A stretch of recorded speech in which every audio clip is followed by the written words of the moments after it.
आज हम लोग रेलवे एसपीडी समान अध्ययन का सेट नंबर 13 और सेट नंबर 14 को याद करेंगे। तो सेट नंबर 13 का सबसे पहला क्वेश्चन है, खाने वाला मशरूम जो है कौन सा श्रेणी में आता है? खाने वाला जो मशरूम होता है वो कवक के श्रेणी में आता है। तो खाने वाला मशरूम किस श्रेणी में आता है? कवक की श्रेणी। खाने वाला मशरूम किस श्रेणी में आता है? कवक की श्रेणी। खाने वाला मशरूम किस श्रेणी में आता है? कवक की श्रेणी। खाने वाला मशरूम किस श्रेणी में आता है? कवक की श्रेणी। कवक के श्रेणी में। आगे बढ़े। भारत में काली मिट्टी का क्षेत्र कहाँ तक सीमित है? महाराष्ट्र तक। भारत में काली मिट्टी का क्षेत्र कहाँ तक सीमित है? महाराष्ट्र। महाराष्ट्र तक। कहाँ तक? महाराष्ट्र। कहाँ तक? महाराष्ट्र। भारत में काली मिट्टी का क्षेत्र कहाँ तक सीमित है? महाराष्ट्र। भारत में काली मिट्टी का क्षेत्र कहाँ तक सीमित है? महाराष्ट्र। भारत में काली मिट्टी का क्षेत्र कहाँ तक सीमित है? महाराष्ट्र। भारत में काली मिट्टी का क्षेत्र कहाँ तक सीमित है? महाराष्ट्र। भारत में काली मिट्टी का क्षेत्र कहाँ तक सीमित है? महाराष्ट्र। खाने वाला मशरूम किस श्रेणी में आता है? कवक की श्रेणी। खाने वाला मशरूम किस श्रेणी में आता है? कवक की श्रेणी। कवक के श्रेणी में। आगे बढ़े। नायलॉन बहुलक का पहली बार प्रयोग कहाँ हुआ था? शिकागो में। कहाँ? शिकागो में। नायलॉन बहुलक नायलॉन बहुलक का पहली बार प्रयोग कहाँ हुआ था? शिकागो में। नायलॉन बहुलक का पहली बार प्रयोग कहाँ हुआ था? शिकागो में। नायलॉन बहुलक का प्रयोग सबसे पहले कहाँ हुआ था? शिकागो में। नायलॉन बहुलक का पहली बार प्रयोग कहाँ हुआ था? शिकागो में। शिकागो में। कहाँ हुआ था? शिकागो में। भारत का सबसे गहरा बंदरगाह विशाखापट्टनम। भारत का सबसे गहरा बंदरगाह विशाखापट्टनम। भारत का सबसे गहरा बंदरगाह विशाखापट्टनम। भारत का सबसे गहरा बंदरगाह विशाखापट्टनम। नायलॉन बहुलक का पहली बार प्रयोग कहाँ किया गया था? शिकागो में। भारत में काली मिट्टी का क्षेत्र कहाँ तक सीमित है? महाराष्ट्र। महाराष्ट्र तक। खाने वाला मशरूम किस श्रेणी में आता है? कवक। भारत का सबसे गहरा बंदरगाह कौन सा है? विशाखापट्टनम। भारत का सबसे गहरा बंदरगाह विशाखापट्टनम। बिरसा मुंडा का गुरु कौन है? आनंद पांडे ना? कौन है? आनंद पांडे। कौन? आनंद पांडे। बिरसा मुंडा का गुरु आनंद पांडे। बिरसा मुंडा का गुरु आनंद पांडे। बिरसा मुंडा का गुरु आनंद पांडे। बिरसा मुंडा का गुरु आनंद पांडे। बिरसा मुंडा का गुरु आनंद पांडे। भारत का सबसे ज्वारीय बंदरगाह कौन सा है? कांडला। भारत का सबसे ज्वारीय बंदरगाह कांडला। भारत का सबसे ज्वारीय बंदरगाह कांडला। कांडला बंदरगाह ना? भारत का सबसे ज्वारीय बंदरगाह कांडला बंदरगाह। चलिए। कालाहारी रेगिस्तान कहाँ है? दक्षिण पश्चिम अफ्रीका में। कहाँ है? दक्षिण पश्चिम अफ्रीका में। दक्षिण पश्चिम अफ्रीका में।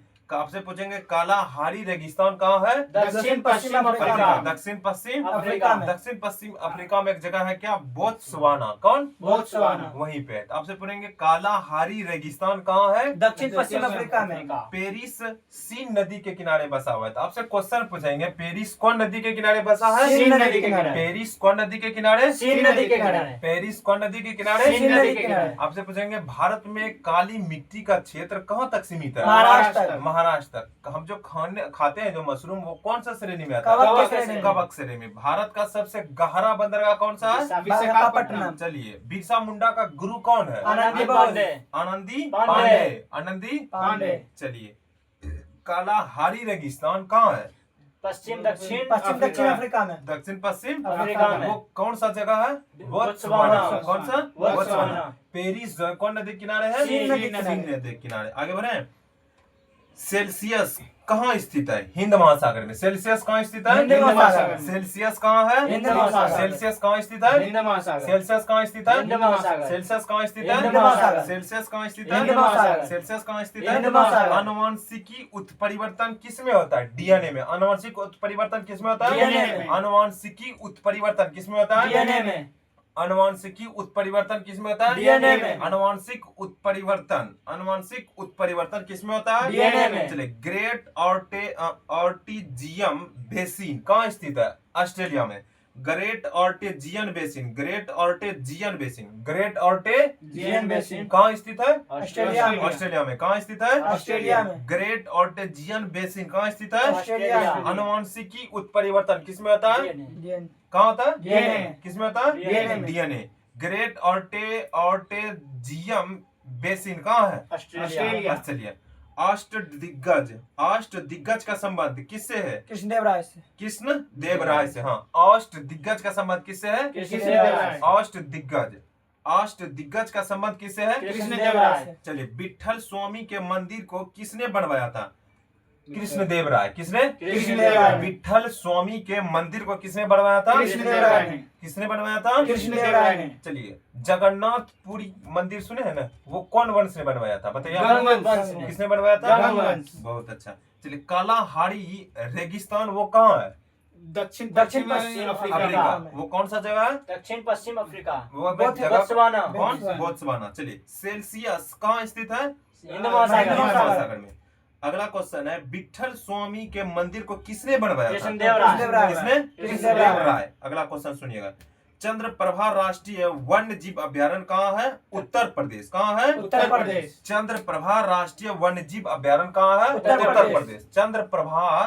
चंद्रप्रभा राष्ट्रीय वन्य जीव अभ्यारण्य कहाँ है? उत्तर प्रदेश। चंद्रप्रभा वन्य प्राणी राष्ट्रीय अभ्यारण्य कहाँ है? उत्तर प्रदेश। चंद्रप्रभा राष्ट्रीय वन्य प्राणी अभ्यारण्य कहाँ है? उत्तर प्रदेश। कहाँ है? उत्तर प्रदेश। कहाँ है? उत्तर प्रदेश। चलिए, मध्य प्रदेश में नेपाल नगर न्यूज प्रिंट फैक्ट्री के लिए प्रसिद्ध है। आपसे पूछेंगे, नेपाल नगर न्यूज प्रिंट फैक्ट्री किसके लिए सॉरी, मध्य प्रदेश में जो नेपाल नगर है वो किसके लिए प्रसिद्ध है? न्यूज फैक्ट्री के लिए। न्यूज प्रिंट फैक्ट्री फैक्ट्री के लिए।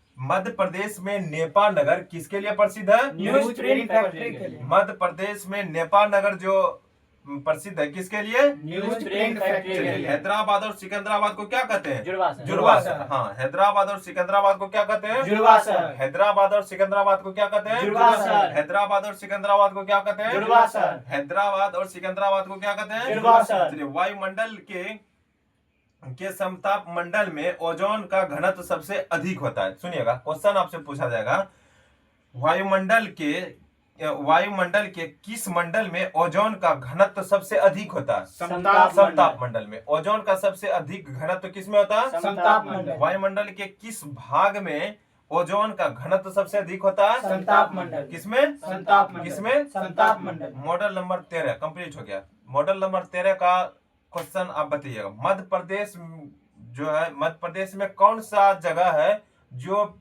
न्यूज प्रिंट के लिए प्रसिद्ध है? नेपाल नगर।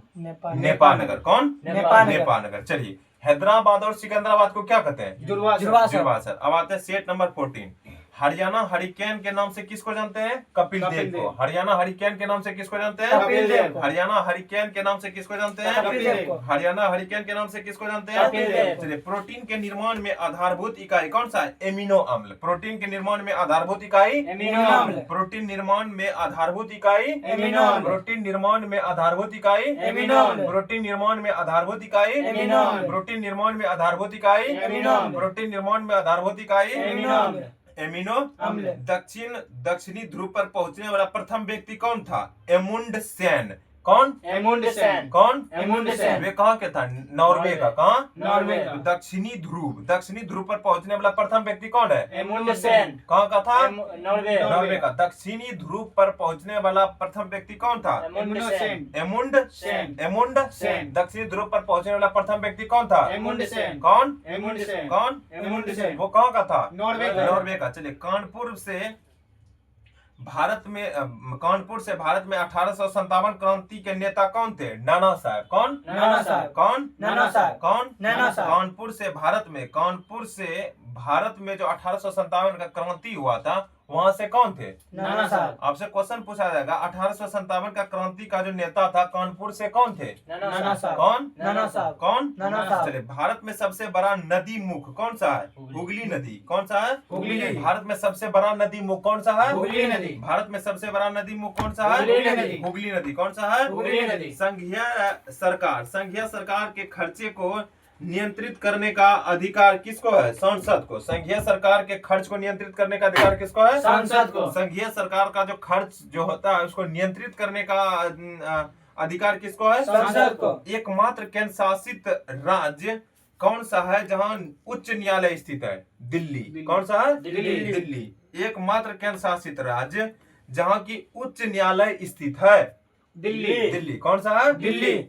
कौन है? दिल्ली। चलिए सिलिकॉन के क्रिस्टल की आकृति क्या होती है? पिरामिडीय। क्या होता है? पिरामिडीय। क्या होता है? पिरामिडीय। सिलिकॉन के क्रिस्टल की आकृति क्या होती है? पिरामिडीय। सिलिकॉन की क्रिस्टल की आकृति क्या होता है? पिरामिडीय। सिलिकॉन की क्रिस्टल की आकृति क्या होती है? पिरामिडीय। सिलिकॉन के क्रिस्टल की आकृति क्या होती है? पिरामिडीय। चलिए D2O को किस रूप में प्रयुक्त किया जाता है? मंदक। मंदक के रूप में। D2O को किस रूप में प्रयुक्त किया जाता है? मंदक के रूप में। D2O को किस रूप में प्रयुक्त किया जाता है? मंदक के रूप में। चलिए क्लोरोपिक्रीन अश्रु गैस होता है। आपसे पूछेंगे क्लोरोप्रीन क्या होता है? आंसू गैस। कौन सा? आंसू गैस। क्लोरोप्रीन क्या होता है? आंसू गैस। क्लोरोप्रीन क्या होता है? आंसू गैस। क्लोरोप्रीन क्या होता है? आंसू गैस। क्लोरोप्रीन क्या होता है? आंसू गैस। क्लोरोप्रीन क्या होता आंसू है? गैस। चलिए सेलुलोज प्राकृतिक बहुलक यौगिक का उदाहरण। तो आपसे पूछेंगे सेलुलोज किसका उदाहरण है? प्राकृतिक बहुलक। बहुलक। सेलुलोज किसका उदाहरण है? प्राकृतिक बहुलक। सेलुलोज किसका उदाहरण है? प्राकृतिक बहुलक। हरियाणा हरिकेन के नाम से किसको जानते कपिल देव हैं? को। हरियाणा हरिकेन के नाम से कपिल देव। ओजोन परत का सबसे अधिक घनत्व कहाँ होता है? समताप मंडल। कहाँ होता है? समताप मंडल। हैदराबाद सिकंदराबाद को किस नाम से जो जानते हुआ हैं? है। चलिए दक्षिणी ध्रुव पर पहुंचने वाला प्रथम व्यक्ति कौन था? मुंडसेन। D2O किस रूप में कार्य करता मंदक के है? रूप में। चलिए सेलुलोज किसका उदाहरण है? प्राकृतिक बहुलक। बहुलक। चलिए बांग्लादेश में गंगा नदी को किस नाम से जानते हैं? पद्मा। बांग्लादेश में गंगा नदी को किस नाम से जानते हैं? पद्मा। बांग्लादेश में गंगा नदी को किस नाम से जानते पद्मा। हैं? बांग्लादेश में गंगा नदी को किस नाम से जानते पद्मा। हैं? चलिए तानसेन का असली नाम क्या है? रामतनु पांडे। रामतनु पांडे। रामतनु पांडे। तानसेन का असली नाम क्या है? रामतनु पांडे। तानसेन का असली नाम क्या है? रामतनु पांडे। तानसेन का असली नाम क्या है? रामतनु पांडे। तानसेन का असली नाम क्या है? रामतनु पांडे। ओलंपिक पदक जीतने वाला प्रथम भारतीय महिला कौन सा था? कर्णम मल्लेश्वरी। कर्णम मल्लेश्वरी। ओलंपिक पदक जीतने वाला प्रथम भारतीय महिला कौन थी? कर्णम मल्लेश्वरी। ओलंपिक पदक जीतने वाला प्रथम भारतीय महिला कौन थी? कर्णम मल्लेश्वरी। कौन? कर्णम मल्लेश्वरी। कौन? कर्णम मल्लेश्वरी। कौन? कर्णम मल्लेश्वरी। चलिए त्रिविम दृष्टि किस में पाई जाती है? सांप सांप में। में। त्रिविम दृष्टि किस में पाई जाती है? सांप में। त्रिविम दृष्टि सांप में। त्रिविम दृष्टि सांप में। त्रिविम दृष्टि सांप में। त्रिविम दृष्टि सांप में। चलिए सेट नंबर 13 और सेट नंबर 14 कंप्लीट हो गया। अगर आप लोग को हम लोग को क्लास अच्छा लगता है हम लोग का, तो हम लोग को सपोर्ट कीजिए। और पहले की तरह ही पढ़ेंगे, बस बाढ़ उड़ आ गया था थोड़ा मोड़ा, इसीलिए क्लास लेट हो गया। इसके लिए माफी चाहते हैं। फिर उसी अंदाज में हम सब लौटे हैं फिर से। जुड़े रहिए हम लोग के साथ। धन्यवाद।